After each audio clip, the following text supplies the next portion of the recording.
గౌరీపురం అనే ఊరి పక్కన లక్ష్మణుడు అనే ఒక జాలరి ఉండేవాడు. ఊరి బయట ఉన్న ఒక వాగు పక్కన చిన్న గుడిసె వేసుకుని హ్యాపీగా బతుకుతుండేవాడు. ఆ ప్లేస్లో నీళ్లు లోతుగా ఉండటం వల్ల చేపలు బాగా దొరికేవి. వాటిని పక్కనే ఉండే టౌన్లో అమ్మి తన ఫ్యామిలీని బాగా చూసుకునేవాడు. ఒకరోజు సడన్గా 2 రాజభటులు వచ్చారు. రాజుగారు దేశయాత్ర చేస్తున్నారు, త్వరలో ఇక్కడికి వస్తారు. ఈ ప్లేస్ చాలా బావుంది కాబట్టి ఆయన ఇక్కడే టెంటు వేస్తారు. సో నువ్వు అర్జెంటుగా ఇల్లు ఖాళీ చెయ్ అని ఆర్డర్ వేశారు.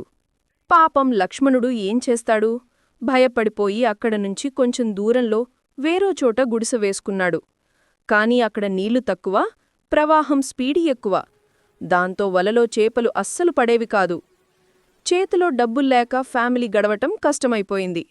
నెలలు గడుస్తున్నాయి కాని రాజుగారు రాలేదు. లక్ష్మణుడికి తిండి దొరకడమే కష్టమైపోయింది. అసలు రాజుగారు ఎప్పుడొస్తారు? ఆయన వచ్చి వెళితే నేను మళ్ళీ నా పాత ప్లేస్కి వెళ్ళిపోవచ్చు కదా అని ఆలోచించాడు. అక్కడ ఉన్న సోల్జర్స్ని అడిగితే వాళ్లు కోపంగా, అవన్నీ నీకెందుకు, పో ఇక్కడ్నించి అని తిట్టారు.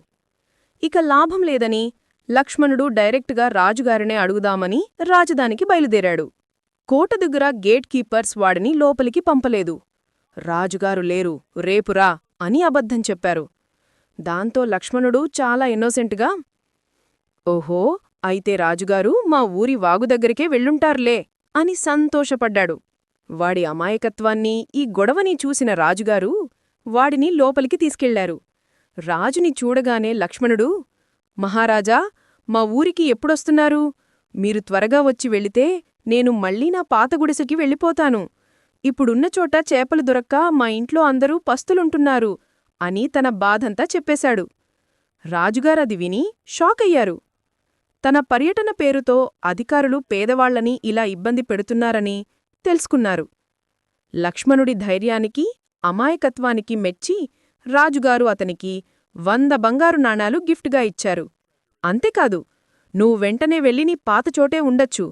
అక్కడే ఒక మంచి కొత్త ఇల్లు కూడా కట్టుకో, నిన్ను ఎవ్వరూ ఆపరు అని చెప్పి పంపించారు. లక్ష్మణుడు ఫుల్ హ్యాపీగా ఇంటికి వెళ్ళిపోయాడు.